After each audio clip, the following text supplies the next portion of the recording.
This is going to be a sort of a whirlwind history because I'm starting 4,000 years ago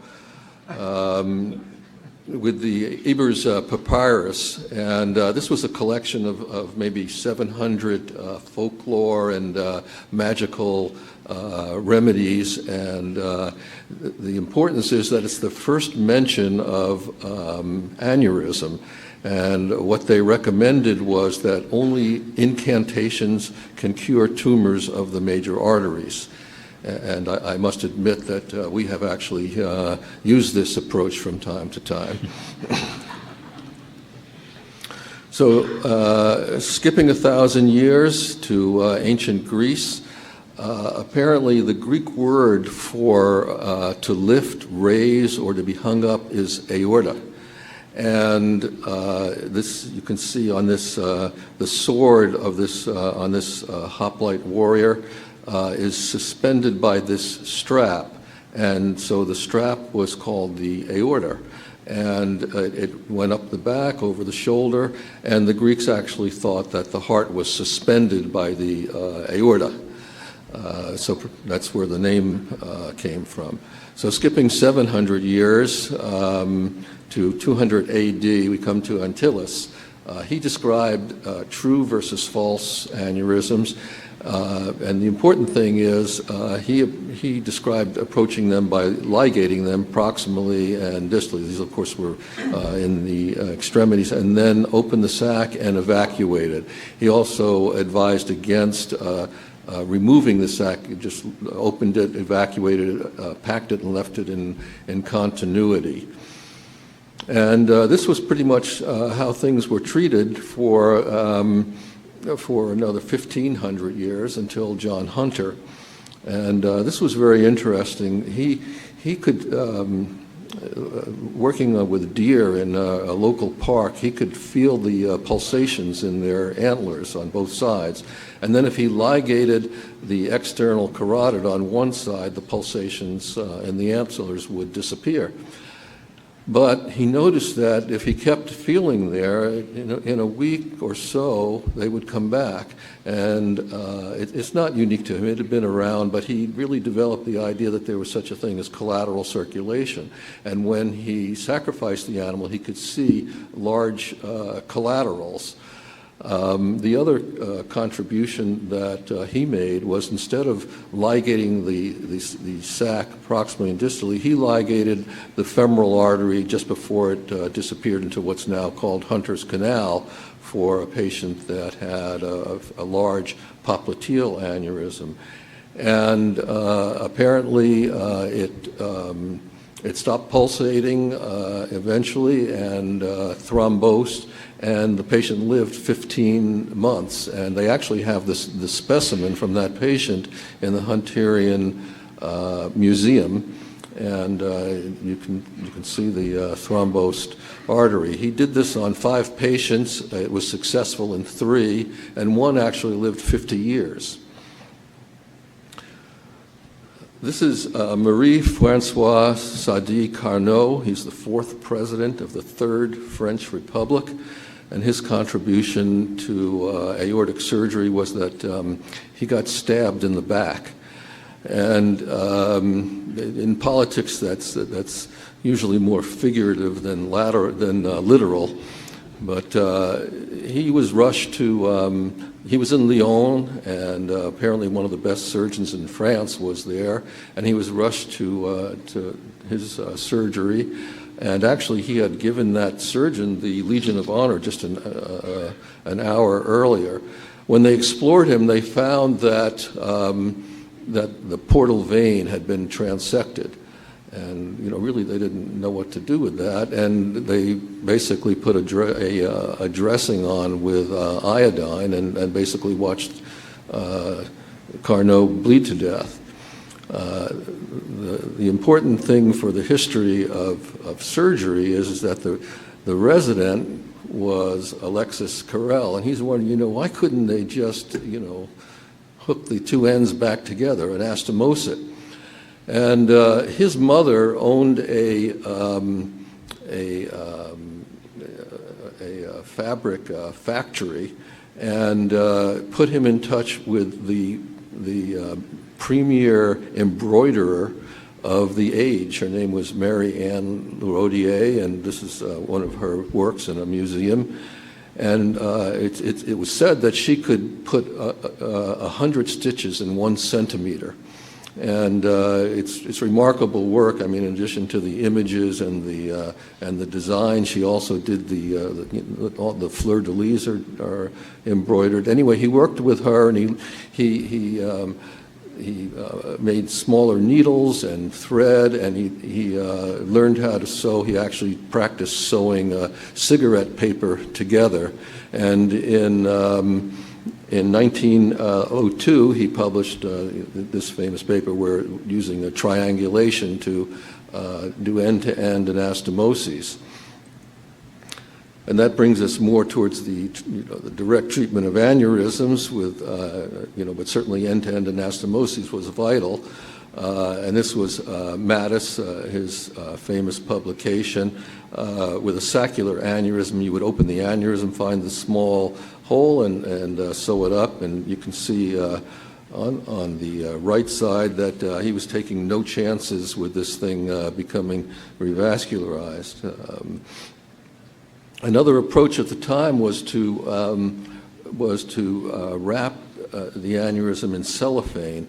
It turned out that cellophane itself didn't cause this inflammatory action, but polythene, which was a contaminant, was very, very inflammatory, and it caused this thick inflammatory lesion around a vessel, which would just progressively constrict it. Perhaps most know of this.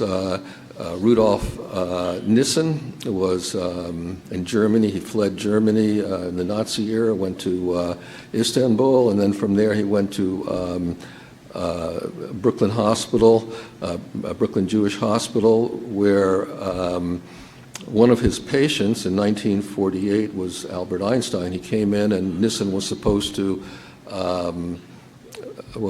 take care of an intestinal cyst, but when he opened up, he found a huge aneurysm. And an eyewitness who was there described the operation. He said that he thought it was too dangerous to do the posterior, so he just put cellophane on the anterior 2/3 of the aneurysm. I thought that was kind of interesting that, Nissen essentially did a door. But anyway, Einstein lived 7 years, but then he was admitted to Princeton Hospital with pain, and it was rupturing, and they offered him reoperative surgery, but he said he refused, saying that I can die without the help of doctors. So. Another approach, this is Dr. Blakemore at Columbia Presbyterian. This had actually been used since the 1860s. They would pack an aneurysm with fine silver wire. In this case, it was actually 10 yards of fine silver wire. But the twist here was that they would attach the ends to this device and put electric current through it, hoping that it would thrombose. When they did this on the first patient, it didn't completely thrombose the aneurysm, so this I thought was amazing. If you read the paper, they employed a slingshot rubber band encased in 3 layers of polyethylene, and then they tied off they did a Hunterian stitch. They tied off the aneurysm, but they were worried that he was going to have no pulse to the leg, so they didn't want to completely occlude it, so they backed off until they could feel just a little thrill, and they left it at that. And hopefully that collateral circulation would supply the legs. And I guess it worked because this X-ray is actually taken 8 years later. This was an approach, not endoaneurysmorphic, but exo, I suppose, with this kind of a clamp. Dr. Bonson was able to address an ascending aneurysm, and then he wrapped it. I don't think this was a personalized wrap, but maybe it was bespoke. And even earlier, in 1951, Dr. Cooley and DeBakey used that approach to address an arch aneurysm. And so we're on the verge of approaching being able to work on the aortic arch. Now, to work on the aortic arch, the whole thing, of course, as everyone knows, is cerebral protection. The brain tissue is has an extremely high metabolic rate. It's exquisitely sensitive to ischemia. I think it's 2% of the body weight and about 15% of the cardiac output. So you have a choice. You can suppress metabolism, and I say suppress. Dr. Ehrlich is in the audience here. When he was working with Dr. Griep, he showed that even if you drop the temperature to 8 degrees, the cerebral metabolic rate of oxygen is it's not 0, it's 11%. The other option is you can supply the metabolites. So the early approach was to supply metabolites, and I thought this was an amazing operation using these polythene tubes. Schaefer and Crichton in '52 described this operation where they would put the tubes, and this is with the beating heart, in the very proximal aortic root, and they would shunt to the descending aorta and to the head vessels. You can see one of the head vessels transected here, and then they replaced it with a homograft. Unfortunately, the patient died in 1 hour of what they termed a vicious arrhythmia. So then efforts were being used to find cloth substitutes, and this was an early one with Vinian N cloth, and this is a post specimen, and you can see that the cloth gets endothelialized. This is a famous picture of Dr. DeBakey using his wife's sewing machine to make his own vascular grafts. He's actually sewing Orlon here, and the story is that he was just by chance walking in Foley's department store in downtown Houston when a sales representative said that there's this new cloth from DuPont. Why don't you take a look at it? And he kind of thought, wow, this is pretty good stuff. It's called Dacron. And the thing was, at that point, you needed to get rid of the seam. You couldn't just, leave a seam in the grafts. And he went to a factory, actually a sock knitting factory in Reading, Pennsylvania, and they put him onto this fellow in Philadelphia who ran the fabric. He was chief of the fabric division of the Philadelphia Textile Institute, Thomas Edman, and he invented a machine that could produce these Dacron grafts in pretty much any shape or length. You can see this one. This sort of predates the Kazooie graft that came out 3 decades later. And so this is one of the early procedures using a shunt. You could perfuse the coronaries, the carotids, and the descending aorta while you replace the aortic arch. Unfortunately, it took 11 anastomoses to put this shunt into place. Only 3 years later, Dr. Cooley published replacing the arch using bilateral selective cerebral perfusion. It took, but the way he set it up, it used 3 pumps. And by 1968, using selective perfusion, Bloodwell and Hallman and Cooley actually described a hemiarch procedure and also a total arch procedure. They felt it was important to perfuse the subclavian as well. They were worried about subclavian steel. You can see this is a fair aneurysm they attacked. This was by Pandey in India, perhaps the first use of unilateral selective perfusion from the axillary, and maybe even the first debranching, because when you were finished, you didn't really have to reanastomose the carotid. The other approach was to suppress metabolism, and this was Dr. Griep's famous paper in 1975. It's a combination of surface cooling and cardiopulmonary bypass. The average ischemia time was 43 minutes, 14 degrees. You'll notice Dr. Shumway's name is not on this paper. Dr. Griep told me that he asked Dr. Shumway if he could put his name on it, and Dr. Shumway refused because he hadn't believed this would work. And when it did work, and Dr. Griep asked him, he said, no, he said, I don't deserve it. I didn't believe in it. So his name never appeared on this. They had trouble with the first patient. It was bleeding through the graft, and it took a long time to do the distal. And Dr. Griep told me that he was trying to think of a way to do this anastomosis deep in the chest quickly.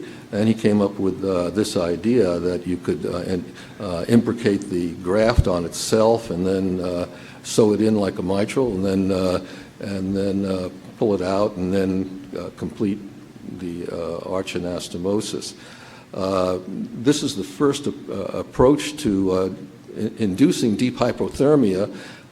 In the Stanford OR, they would anesthetize a patient and lower him into an inflatable canoe with an ice slurry in the canoe and induce hypothermia that way.